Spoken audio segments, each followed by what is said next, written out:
Di tengah derasnya arus perubahan dan tantangan dunia penyiaran, secerca penghargaan menjadi pelipur sekaligus penyemangat.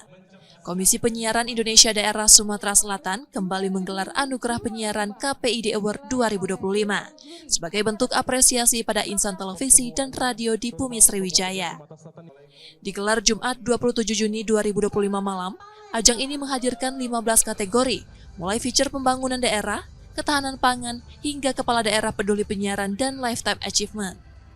Para pemenang dipilih Dewan Juri lintas bidang, akademisi, praktisi, budayawan, hingga mantan komisioner KPI daerah Sumsel.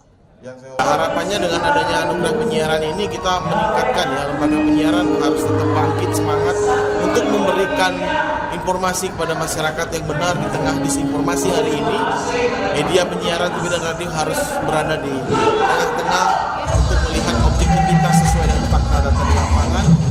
Kemudian peningkatan kreativitas dari TV dan radio hari ini yang sudah kita bersaing dengan digital, harus kita juga membuat satu formulasi baru.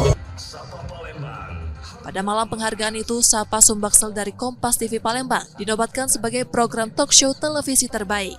Dua presenternya pun masuk dalam nominasi presenter terbaik. Di tengah ketidakpastian zaman, ajang ini menjadi penanda bahwa kreativitas dan keberpihakan pada kearifan lokal masih menjadi nyawa penting penyiaran. Muhammad Reza Pahlevi, Kompas TV, Palembang, Sumatera Selatan.